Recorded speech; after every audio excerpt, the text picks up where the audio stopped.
Welcome back to 3-Point Firefighter, the podcast where I have conversations with firefighters all around the country on all things fire service related, especially those three things that I think are the foundation of any good firefighter: pride, training, and physical fitness. Now, today I'm doing something a little different. Today's my first Having a Drink With series. And the idea is simple: to have a drink and some laid back conversation with the people that are making an impact on the fire service on such a large scale. And today's guest is Marc Aloan. Now, Marc is the creator of The Fire Inside. The Fire Inside describes itself as a growing community of firefighters who are committed to preserving the calling of the fire service by restoring the core values of passion, dedication, and accountability in the traditions and cultures of our firehouses. To put quite simply, it's about uniting firefighters that have a passion for the job or reigniting firefighters that may have lost it. And make no mistake, today's guest, Marc Aloan, has that passion. There's several things about Marc you'll notice right off the bat: intelligent, he's humble, and he absolutely cares. He's very honest about who he is and where he is at in the fire service. I could not have enjoyed interviewing Marc any more than I did. It was just a blast. I didn't want it to end. And because of that, we went a little long, so I'm going to cut these into 2 episodes. So you got today's, and then next Monday, I will do part 2. And with that, please enjoy Marc Aloan.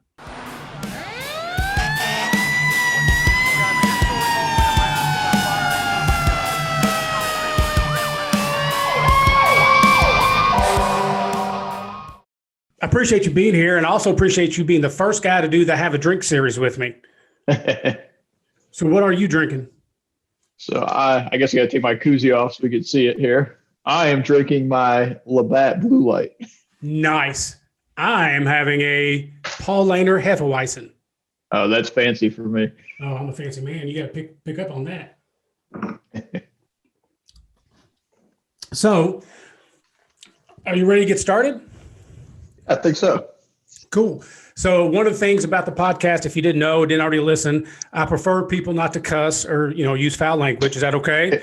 I noticed that in the first few episodes. That's strictly reserved for the host, from what I can tell. Fuck yeah. Oh, man, I heard it. That's on me.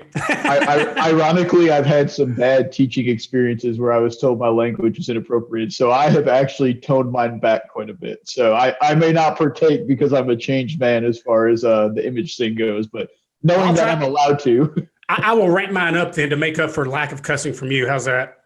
Hey, it's your show, sir. You do what you got to do. I'm having another drink. So right off the bat, we've got a couple things in common. We do now. Yeah. Take a look at the hat.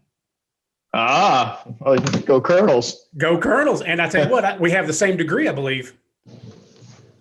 What's that? The Fire Protection Administration. Yep, that's it. Yep, see, right there. And we have one more thing in common. We were both in the Air Force.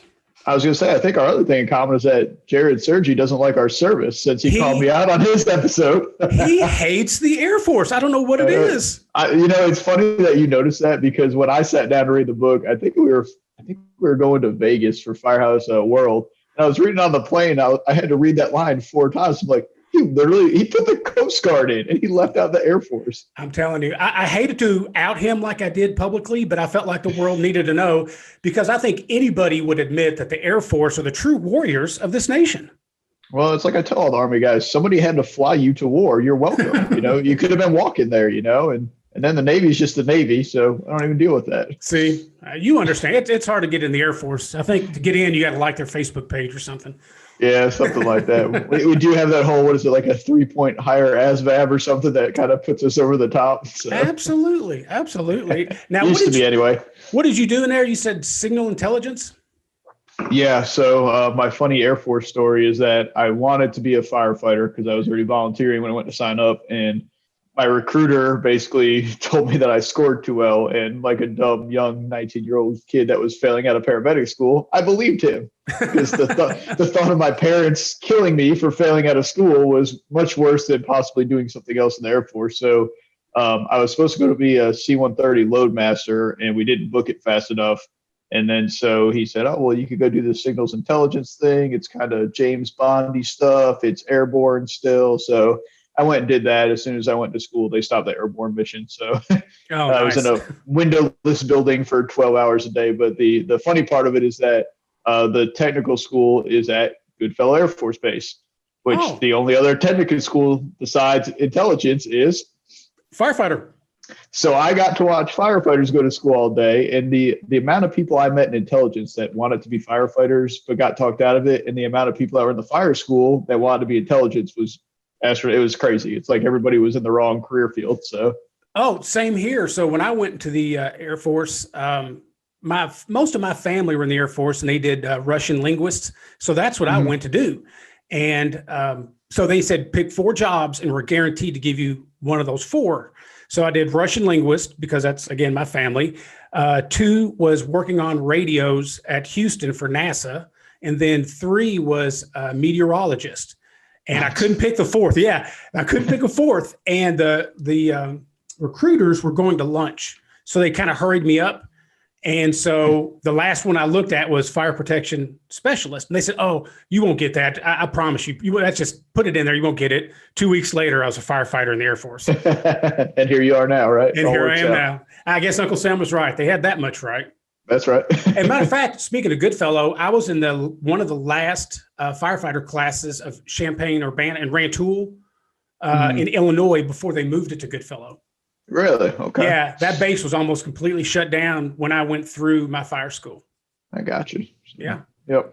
The irony, the small world. A small world, exactly. Why don't you start off? And I know you've done this a million times. I've seen you on other podcasts and stuff, and I hate to repeat stuff, but I think people would like to know. Just give me a brief, down and dirty of where you work and where you fit in that department. Yeah, sure. So my name's Marc Aloan. I'm, I guess, better known for the Fire Inside Facebook page, blog type thing where we talk culture and things that make me think about the fire service. I've been a firefighter since 2001. I started my hometown in upstate New York. Just kind of first generation, inherently loved it growing up. And, I'm just one of those kids that never grew up, is what I say about the fire service. I used to chase the fire trucks on my bicycle and see if I could catch them. And, now I'm riding on one.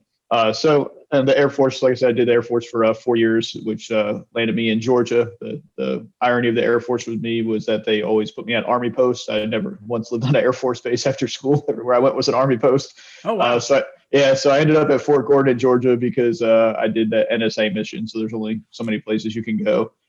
So I got a job here in the county I live in Georgia. I worked there for, I think, right at 12 years. I volunteered a year, then got hired, worked 12 years. And then I recently, in the past, I guess it's been 12 months now. So last September, I took a lateral to a department, West Columbia, which is in South Carolina. It's across the river from Big Columbia, not part of it, but, different county. But we're a 1-station department. We run an engine, tower, and a battalion. So a much different feel. And so, like I said, I took a lateral. So I'm a captain there. I was a company officer, my previous department. So I'm a captain there, ride on the engine on A shift. And so my role there is kind of, your typical company officer stuff. And then, just trying to help, we're very young, very, very young as a department. I think our most tenured employee has not even 20 years on that department. Wow. People have more time in the fire service, but as far as that department, they had a lot of people that in the past 5 or 6 years retired with 28 and 35 years of service and things like that. So it's just like kind of a mass turnover. So we're real young, time in the department and experience wise. And, the same applies to me. I haven't been doing it all that long in the grand scheme of things. So just trying to kind of grind out a culture and an identity, and we stay pretty steady.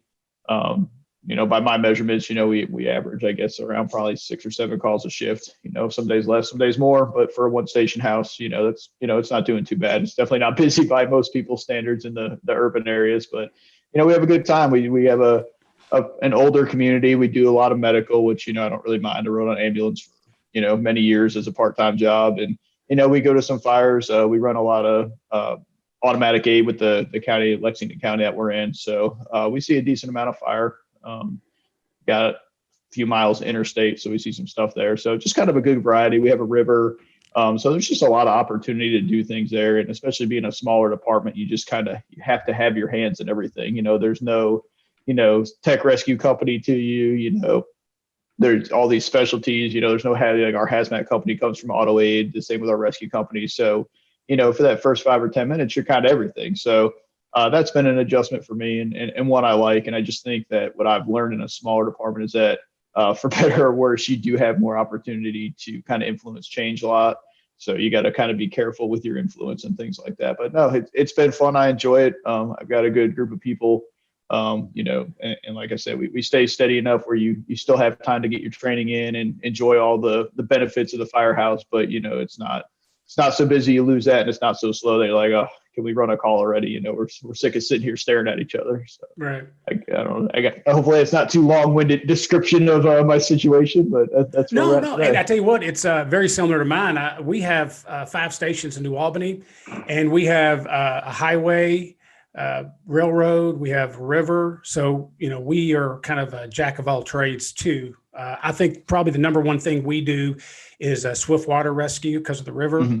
And then, of course, we have a confined space team, which, we rarely have to activate, but, we do have that. And we call in for hazmat. We do the operations level. We do decon. But it sounds very similar to what we do.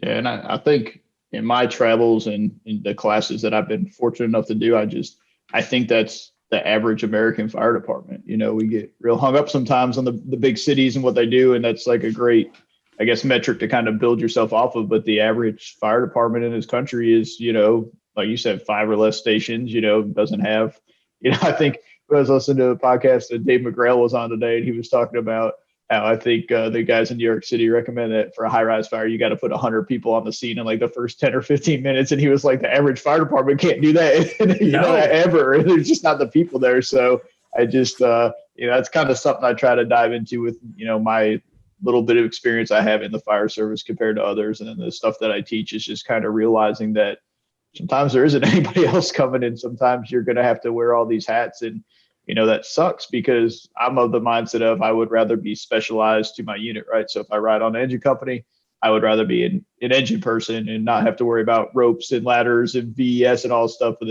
that's not reality. So that's been my kind of growth over the past 5 or 6 years, is trying to get better in all those things that I kind of put off, because I was never assigned to a rescue or an engine, and kind of trying to build all those basic skills back, which is a journey in humility for somebody that's a company officer. And if you're like me, I struggle with rope. Like, rope is my nemesis. I've gotten much better at it over the years, but I've never been good at it. And, I can't not be good at it. I don't have that option anymore. I have to be at least decent at it. So. Yeah, I get that. I think I've told this story before. I still remember if I cut it out of the podcast or not, but I was in a house, I was on an engine, and I was in a house with a truck company. And I've been on truck companies before, but it's just not my thing. And so, long story short, I basically would just make the truck guys give me classes when we're sitting in the bay and stuff. Just, hey, show me this, show me that. And then whenever they go to break something down to clean it, I would be right on their heels. Because like you, I wouldn't say I was terrible at it, but just wasn't my strength. So I still have no desire to be on a truck company, but I do think it's my obligation to know it and know it, pretty decent. You talked a little bit about the fire inside. I don't think you've ever talked about that publicly, have you? That's kind of the running joke. I was pretty low key about it for a long time. There's 2 types of people that jump in the pool, right? There's the person that just cannonballs in the deep end, and there's the person that takes their toes down the stairs. Well, that was my journey into teaching and blogging and all that, was just kind of putting my toes in and trying to test the waters. And, I don't know. I struggle with the fact that I didn't come from a real busy department, and I guess experience is probably the holy grail of the fire service. That's what we're looking for, right? People who've been there and done that. So I didn't really know if what I brought to the table was really relevant. I didn't really know if people wanted to listen, would care to listen. Here's this guy from, this, fire department in Georgia, and, who cares? So as I got into it, I kind of realized that you can't have it both ways, right? You can't just be this name on Facebook that's not your name, right? It's just like a page name. You can't be that and ask somebody to take you and bring you to their conference or their fire department to speak when nobody knows anything about you. Right. So over the years, I've kind of transitioned and, we have Jared Sergi in common. He was a big proponent of me getting involved in any of this, if I said on other things. So I've met some awesome people like him throughout my journeys, and just being in that circle, I've kind of been able to get feedback that basically pushed me out there.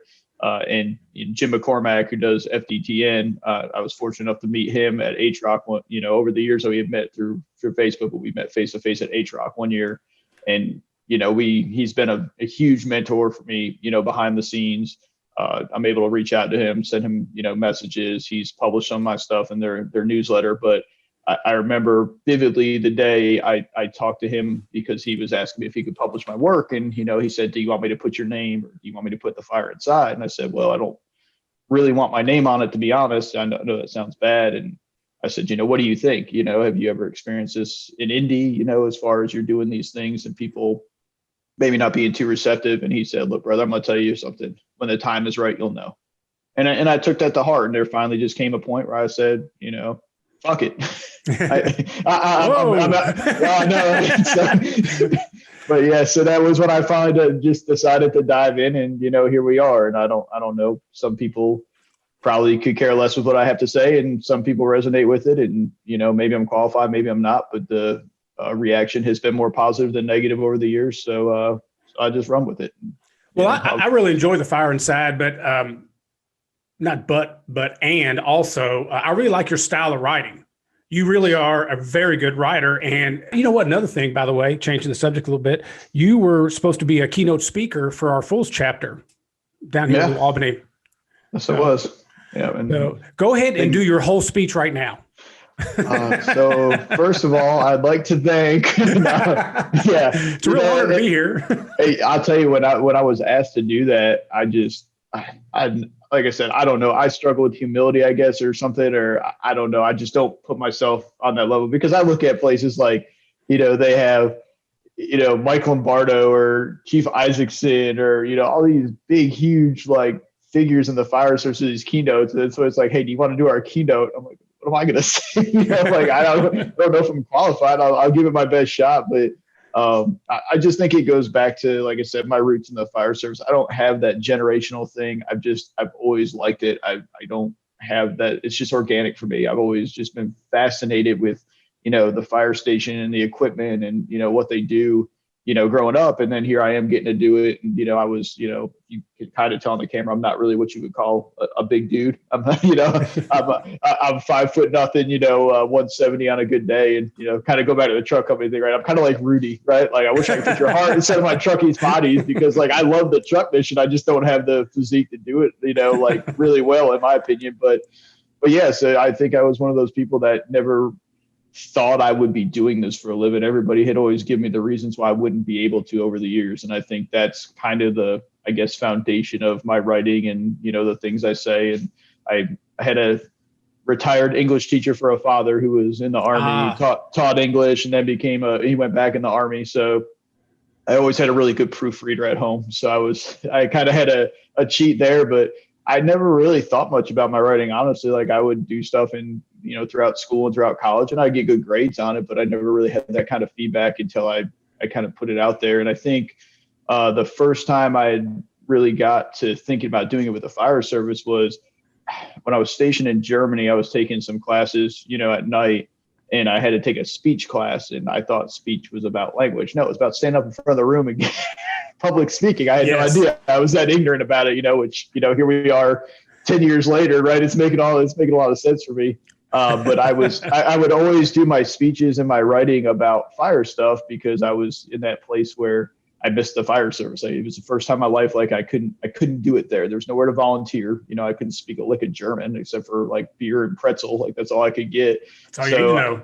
Yeah. So I mean, that's good for that. But firefighting, I thought maybe you should probably know German if you're going to try to volunteer. So, but I wrote a lot about fire stuff. So I think we got to maybe the final project, and they went around and asked, what's your topic going to be? And I had picked something completely off base for firefighters, something different. Everybody in the class looked at me and said, no. I'm like, what are you guys talking about? They're like, you're the only one that ever has an interesting topic in this class. You're not allowed to do it. So that's kind of where it started for me. And, that's where I learned to write, and kind of how I had to describe the fire service to people that didn't understand the fire service necessarily. And that's just kind of where it became an idea, but it wasn't years later that it, became useful. Well, one of the things about one of the articles you wrote that I really liked early on was the millennials article. And well, let me back up a little bit. So at the Fire Inside altogether, would I be wrong in guessing that some of this stuff comes out of, like, you're aggravated with the fire service? Yeah. And it's funny too, because I guess as I've kind of matured, maybe, I don't know, maybe that's not an appropriate word. I have to think of a better one, but early on it was, and I think that's kind of why I didn't want to put my name on it, just because of the, fear of retribution, and, Right. how the fire department is, I don't think I've ever said anything in my writing that I haven't said to somebody in person. Maybe I haven't broadcast it out there to such a large audience, but, it's not like I would write one thing and say another in person. It was just more of this is kind of where I'm at right now, and I'm lost. And, there was just been things that have gone out through my career, a lot of them looking back on it now, which has been the benefit of this, the ability to have the hindsight. It's just, most of it was self-inflicted. Most of it was immaturity. Most of it was inexperience. Most of it was the inability to talk to other people and be objective versus subjective.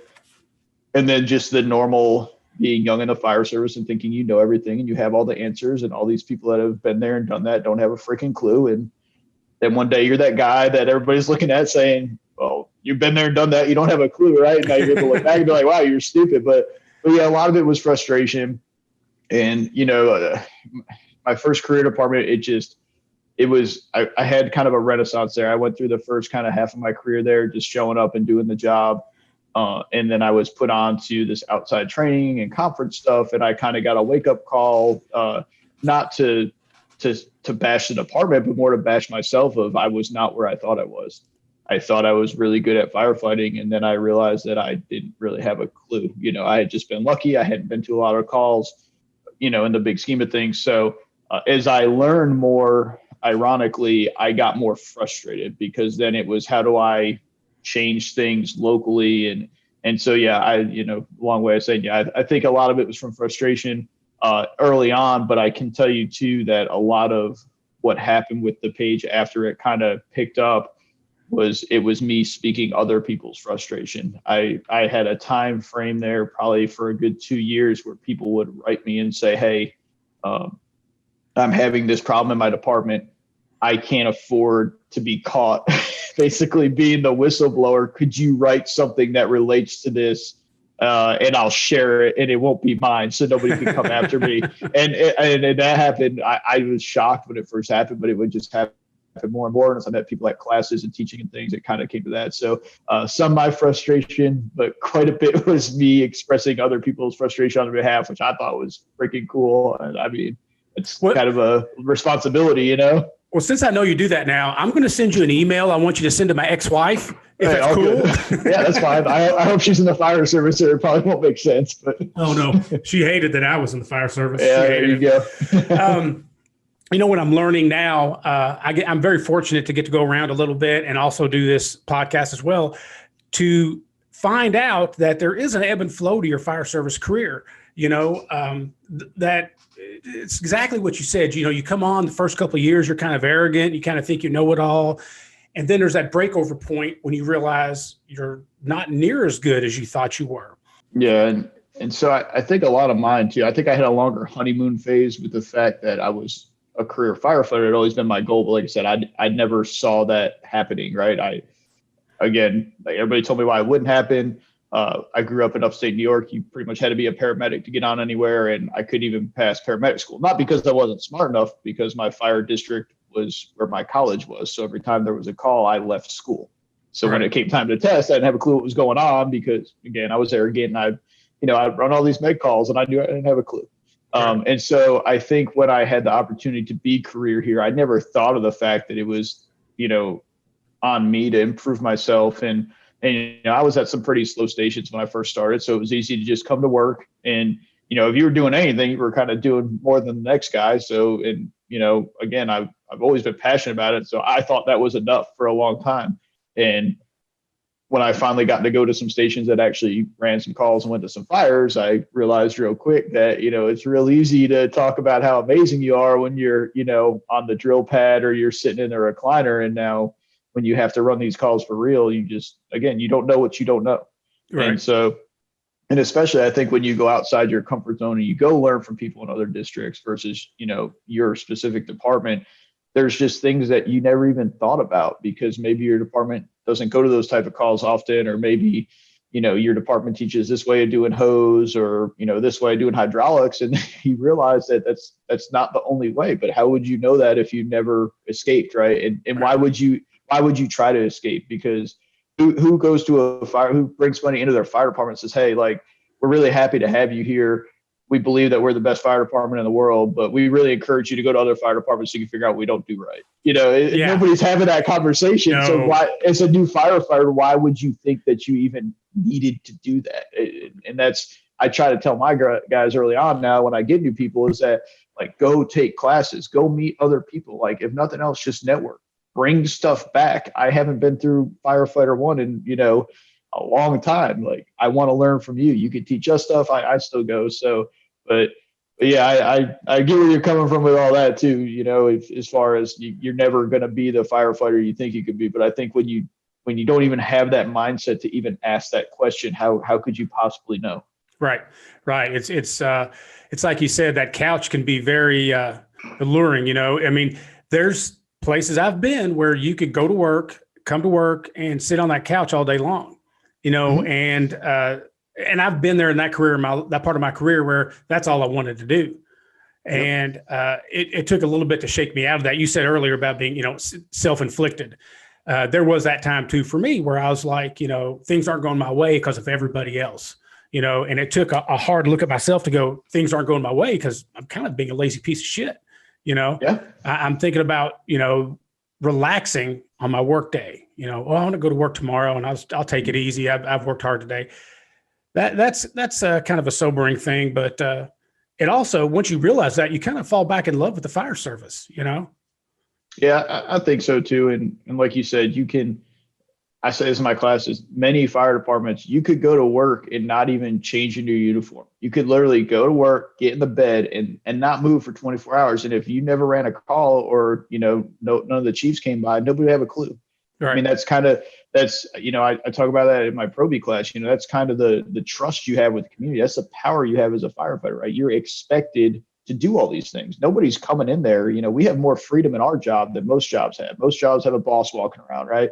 They have a clock in, a clock out thing. I mean, the majority of fire departments to this day, you're on the honor system as far as when you got there. Yep. Now I get to work early. You probably get to work early, but I could easily roll in at 9:00, and if nobody narked on me, basically, if we were all just on that honor system of, hey, we're going to take care of each other in our station and just get here when you can, nobody would have a clue. I know. So you got to kind of respect that at some point. I think too many people take that for granted, and again, it all goes back to, you don't know what you don't know. So right. I just think we need to do a better job of, introspection on ourselves. And I think that the image out there of somebody that's into the job is very misleading for people. And I think it comes off as arrogant. It comes off as, I don't know. I don't even know how to describe it, but it makes people think that you're some guy that comes into work in your turnout gear from the house, and you train for 15 hours a shift and you don't eat. And then you just lay in the bed with your turnout gear on it. Look, I like to watch a movie too. I like to have a down day once in a while. But there's so much pressure these days to do the cool thing on Facebook and to go to this conference and hang out with this fool's group and, do what this guy is preaching. And if you don't do it 110%, you're just not into it. It's just, I don't know. I think it's so far the other way that it's actually turns people off to being in the fire department rather than saying, hey, let's put in not even 2 hours of training, right? Let's just put in enough training time, whatever that may be for us, to be somewhat more proficient than we were yesterday, right? Let's learn a little bit on our district. And then let's enjoy the whole point of the fire department, which is the brotherhood and hanging out with each other and enjoying life together. And hey, hopefully sometime in between all that, we'll go run some calls and get to help the community, which is why we should all be here. It's overly complicated. Yeah. Well, several years ago when I worked at Lexington, Kentucky for 8 years as a firefighter. And I had a guy there that told me rather simply, he said, look, give 1 hour a day to the fire department above what it asks. So if you train all day or have to clean trucks or it's, hose testing, no matter what you do that day, give 1 more hour back. And it could be, learning your district, being in a map book. It could be tying knots, whatever. Just get that 1 hour a day. And that's influenced me probably more than just about anything else. And it's something I try to teach my new guys when they come through, because it makes a big difference. And it's not a huge investment in time. It It really isn't. You spend an hour extra a day, you're going to be a little bit better firefighter, in my opinion. Yep. My friend Robbie Owens does the Average Jake Firefighter podcast. And that's his thing, right? An hour a day to training, an hour a day to reading, and an hour a day to your physical fitness. The rest of the day is yours, right? But just those things. But, the way I describe it, especially to the newer firefighters, is if you had a regular job, if you sat in a cubicle every day, which would be awful, you're expected to work for 8 hours. Right. So why would you come here and expect to do less? Furthermore, I don't really think that I won't say normal person, but your average person looking for a job is not looking at the fire department because of the image and the clout that comes with it. So at some point, something in your head said that you would like this job, or you had some kind of passion for it. So why is pulling hose not fun?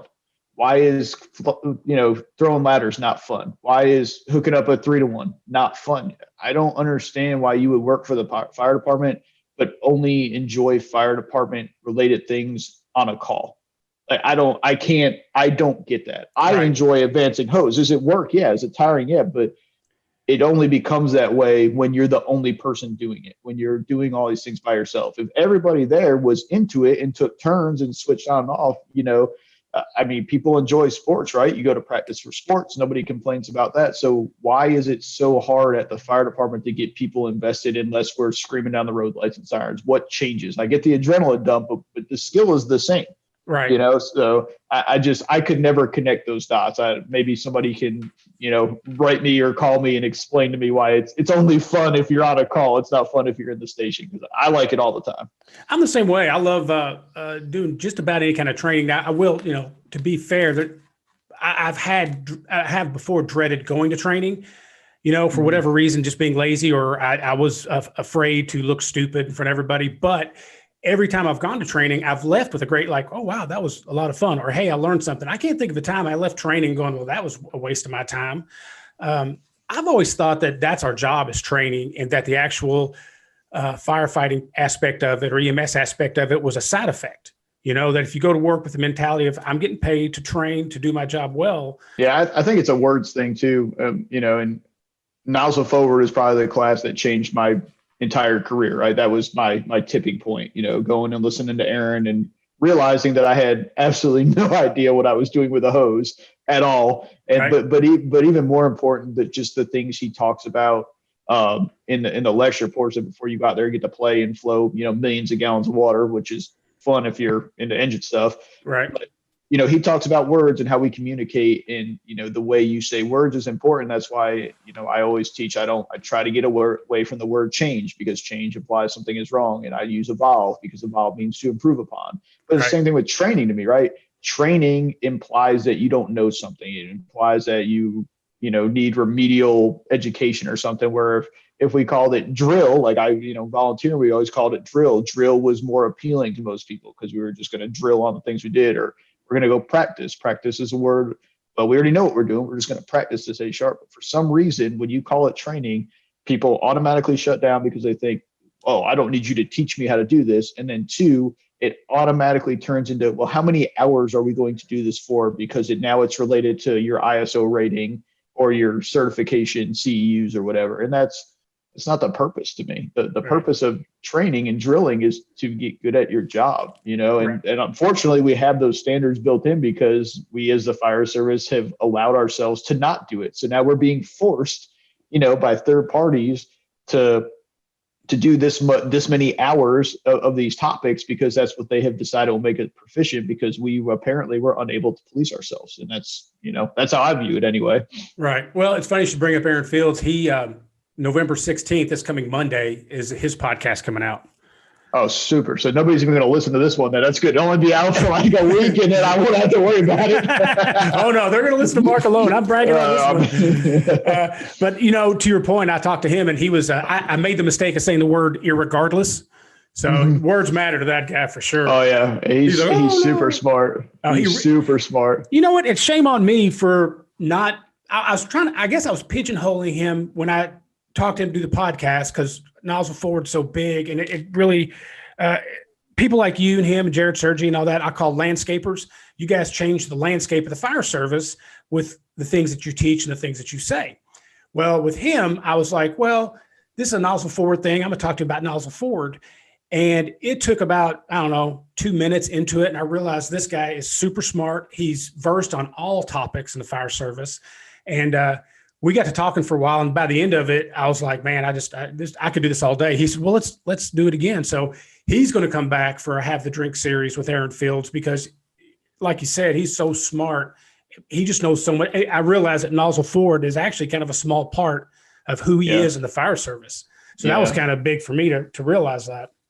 Yeah, now, and I thought I was dedicated until I took Aaron's class. Aaron is dedicated on a level I probably will never achieve. But the thing that always struck with his class to me is that part of the reason selfishly that I enjoy teaching and traveling and conferences is because, one, obviously I like to run my mouth. We're sitting here. I've always been good at that. You can ask my mother. She thought I was going to be a lawyer because she said I just like to, debate.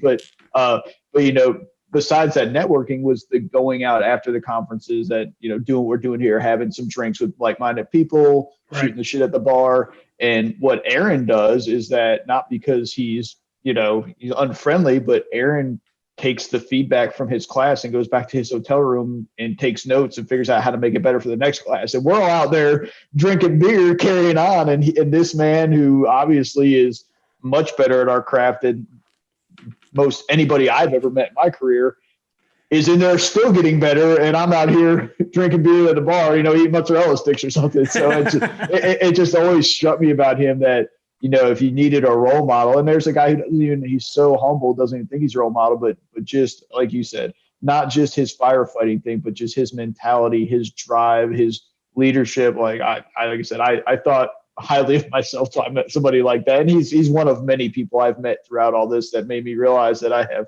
much more work to do on myself than I have to share with anybody to improve themselves. Yeah, but it's like I said earlier too, there's no finish line, and that's kind of a good thing because you're always learning, you're always meeting. I'm kind of like you. I love to network, and one of the classes that I teach, the second day is all out burns. So that night, we invite the whole class to go out and have drinks with us. And that's one of my favorite days is doing that, just sitting around shooting the shit. And I love hearing about different departments and how they do totally different things. Recently, I'm kind of obsessed with their shifts. Like ours, where I work, it's 1 on, 1 off, 1 on, 1 off, 1 on, 4 off. Okay. So it's like a Monday, Wednesday, Friday, off 4 days, Wednesday, Friday, Sunday, off 4 days. And that's kind of cool.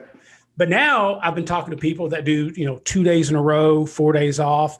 And what's kind of cool about it is what they do on the second day. So a lot of these guys tell me, well, we clean the house, we do all of our training, we do everything the first day, and then the second day we're just in the firehouse. Yes. I'm like, man, that'd be kind of cool. That'd be a good schedule. I am so intrigued, and especially because, I try to pitch in and work some overtime when I can. Like if it's available for us, I try to do 1 or 2 shifts a month to help. I think if everybody shoulders the burden a little bit, it gets easier. Overtime's just part of it, but I think about that because you work that second day and it's like, we just checked the rig yesterday. I rode the rig. I know my air pack's so good. I know that there's fuel in the truck. We didn't really dirty the station that much, but people can't get past that. And that's just one of those mental things we're going to have to get over. But I have never worked the 4896, but what I have read and researched and listened to people talk about it is that overtime goes down, morale goes up, call outs go down. And I think if you're a department that runs 20 calls a shift, it's probably not for you because you're just so tired the next day. But if you're the average fire department that's running, between 5 and 12 calls a tour, that's very, very manageable, especially like you said, if the next day, and the key is it was a sleep thing, right? Like you're here for 48 hours. You don't have to wake up at 6 or 7 a.m. to change. So sleep in till 9 or 10. And I think it's a much, let me start this by saying I've never been an administrative person in a fire department, so I don't speak for their point of view, but I think that's the hard part for the administrative side to get behind is what are we paying you for? You're not going to just sleep in and, not do any training, because technically, I guess right now you would be taking what you were doing from, 10 days a month for most people down to 5 days a month. So But if you can front load it all, if you're going to agree to agree, and I've heard people that say, hey, we get the bulk of it done, but hey, that's the second day we still do 2 or 3 hours of training because we have to get it in for the year. But that's all we have to do. We don't have to clean everything again. We don't have to redo the rig checks again. We don't have to clean the bay again. We can just do our training and then hang out. So and most people work that amount of time anyway on overtime where they work. So it's funny because people will be against, I can't be away from home that long. But you get 4 days. You get 4 days. And That'd be awesome. awesome. The other thing I hear about it too is people say you go from feeling like you're always going to work to feeling like you're never at work, basically, because you think about it right now, like ours, we do 24/48. So today is my first day off. By the time I drove home, ran my errands, did what I had to do, I mean, it's 11 o'clock. So you've lost most of that day anyway. Then you go to sleep, then you get tomorrow, and then you're going to bed early because now you got to get up and go into work. So you're always just anticipating work where I don't know. I'm intrigued by it. I'd like to try it out. I think it would be cool. I work with a guy that he proposed something that there's no way it would go over in my fire department, but I love it. He said that we should work instead of 6:30 in the morning to 6:30 in the morning, do 6:30 at night to 6:30 at night. The reason being is you have every single holiday off with your family. You either the first half of the holiday you're with your family or the back half. And I thought, man, that's brilliant. And plus, come to work 6:30 at night, come to work, have dinner, chill out, relax. Next day you do all the training and all that stuff. But that would be great. I'd love to do something like that. Yeah, I think that'd be cool. I always, when I worked the ambulance part-time, I always like doing a reverse 24 because, you would come in and you were naturally awake during the day. So even if you got just destroyed all night with calls, when the sun came out, even if you were tired, it was much easier to stay awake and stay on point in the daylight than it was to run 12 or 13 calls, during daylight hours. Now you still got to run those 3, 4, 5 calls at night when like your body naturally wants to go to sleep. So that worked for me. I always found it easier, and I always found it safer to drive home, like getting off, like go home and just go to bed instead of, getting off in the morning. Now your whole day's kind of shot. But yeah, I think it's time. I think it's time we try some different things. The 24/48 is great, but what if there's something better? I don't know. Well, when I first got in the Air Force as a firefighter, it was 1 on, 1 off. And then I had a Kelly day, like a Wednesday. So every 2 weeks I got 3 days off. And I remember thinking 1 on, 1 off this is crazy. This is the greatest schedule ever. Then I went to Lexington, Kentucky, and it was 1 on, 2 off. And I was like, you work one day, then you have a weekend. It's awesome. Then I got to do Albany, and this schedule, you get 4 days off. I mean, it's amazing. It's great. But I would love to try the 48-96. So you got a Kelly day in the Air Force. So you can't figure out what the Navy guy doesn't like the Air Force. Yeah, right. No, we called it a Panama schedule. I don't know why. It's probably some weird shop name for it, but we did you work Monday, Tuesday, you're off Wednesday, Thursday, you work Friday, Saturday, Sunday, and then the following week it flipped. You only worked Wednesday, Thursday, and they were 12-hour shifts. So every other weekend you got a 3-day weekend, which when you're in Germany and you want to party is a great work schedule. Not a bad way to do things. That's right. Well, let me ask you a couple of things about the fire inside. Quite a few blogs in there, quite a few articles I really, really enjoyed. And the first one that I talked about a little bit earlier is the millennials inside. So when it comes to millennials in the fire service, not even just millennials, but any new generation, basically, I've noticed that there's basically one school of thought, and that is they're joining us, fuck them, they're going to learn our way. Would you agree with that? That's the right school of thought, or that's the school of thought? That's the right school of thought. I don't think it is. I do to a degree, and I'll explain why. So first and foremost, I think we need to just stop using the word millennial because they're all like 30 now. Like we're getting into like 2 generations past them, and we're still blaming them for everything, right? Right. And, like obviously, I think every generation has decided that the next generation is going to blow up the planet, and we're all going to die because of their lack of whatever. That's nothing new. That's been going on since our parents and our grandparents, and I think that's just natural to think.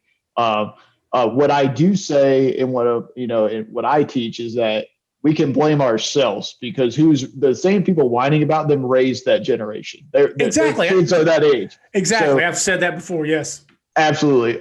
So here's where I don't think it's a problem is that if you're it's no different than if you went to work at Walmart, right? You don't know how to run a register at Walmart until they train you. Okay. So how that training occurs, I guess, depends on the person, but I think it's a little arrogant to be new to a job and come in and assume that everybody needs to change everything that they have been doing throughout their entire career to accommodate you. I think that's ridiculous. I put our job in a different classification than other jobs. What we do, and it's cliche, but it's life or death a lot of the time. So for me as a company officer to have a brand new firefighter that's younger than me that wants to whine about the way that I'm instructing them or portraying things, I understand it's my responsibility to get through that person, but I think it's equally responsible on their end to shut their mouth and listen to a point, right? There's a point where you're going to be able to talk. That point is when you have proven yourself or you have gone through the steps of probation that prove that you kind of have a clue what's going on. But if we're going to clutch to experience in our profession, how can we turn around and say that doesn't matter on the opposite end? So you'll notice with me, I feel like a hypocrite a lot of time because I work both ends. I'm a middle. I'm a centerist. I love the middle.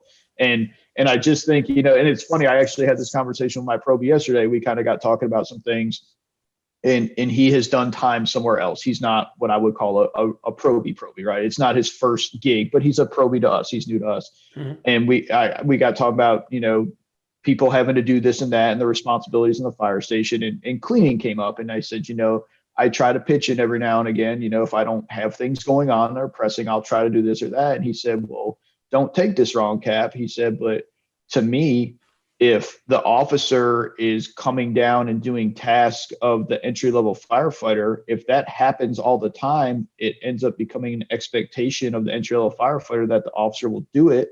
And it kind of equals out to where now there's not that, boss subordinate thing going on. You feel like you're equal to that person. He said, I think over time that breeds insubordination. And this is from a young guy telling me, I mean, he's not young, but it's a new firefighter. And I think he hit it right on the head, right? Like we all have a role in the firehouse and that's why we have rank and that's why we have a chain of command. And I think we've just gone too far the other way now. I think we've put so much pressure and responsibility on the leaders and we've beat to death what servant leadership means to the point where we've mutated into a thing where now basically the company officer has to shoulder everything. It's their responsibility, and so I don't know that it's a millennial thing. I get that people learn different ways, but we still have a hands-on blue collar job. There's only so many ways to teach it. And I really don't care how my hose deployment makes you feel. I'm sorry that I didn't speak to you more cordially and pat you on the back every time you did it right. But I also think we struggle with the fire service of we hang on this chain of command thing, but we don't understand that the chain of command on the fire ground and the chain of command on the fire station are usually two different things. Mm-hmm. And I think that's why previous generations did it the way they did, because they understood that for most people, it's very difficult for you and I to work in the fire station in a kind of peer environment, right? Because in the fire station, there really is no rank, right? Like what I want for dinner doesn't make it for dinner because I'm the captain. Right. But when we go on the fire ground, what I want done is what I want done. And it's not up for negotiation a lot of the time. And through this safety culture and all that, we've kind of perpetuated that, everybody's a leader and everybody's a safety officer. So when you disagree with an order, you can just say, oh, excuse me, Captain, we're not going to do that today. And no, you're going to do it. And I think previous generations realized that it was too hard to be, I guess, friendly in the firehouse and be rigid in the street. So they just took the street all the time. And I think that doesn't really have a place anymore. I think we've learned that you can't just treat people like shit all day and expect them to perform for you, right? Like there comes a point where you're just being a jerk. But yeah, I think the way that people learn has changed a lot, but I don't necessarily know it's for the best. I don't know that you can learn on a tablet what you can learn in a parking lot, that you can learn in a burn building, right? I don't know that you can learn your district from a Google map the way you can learn it getting out into the street. So I am of the thought that the newer generation, they need to learn our ways as far as what the fire service does. Now, maybe the way the older generations convey that to them could use some revamping, right? Because we'll eat our young. We're bad about that. We treat people. Yeah. We show affection by treating people like total shit. Like that's our job, and it still stands true this day. And the problem with that is that it becomes a cyclical thing where generation that's learned, and that's where we got to this point where we had people that don't necessarily know what they're doing, but they're just going to, oh, well, listen to me because I know, they're not open to things. So I just think it's everybody. But to say that we need to change the way we do everything because of this generation or that generation is absolutely off base to me. Like there's things we need to continue. I don't think we need to change the way we do things. I think we need to change the way we understand things. For me, the only real issue I've ever had was the why. They want to know why. And I had a hard time coming to grips with that. So I really didn't change a whole lot other than trying to understand why they're asking me why. And so when I have new recruits and stuff, I usually try to incorporate now the why we do things. Because when I came on, it was like, do this. Why? Go fuck yourself. Do it. Now do it 100 times in a row. So to me, that's the biggest understanding in the fire service from any generation, I guess, is the why. They want to know why we do things. I didn't have that luxury when I came on. It was just, here's what you're going to do. You're going to do it. Yeah.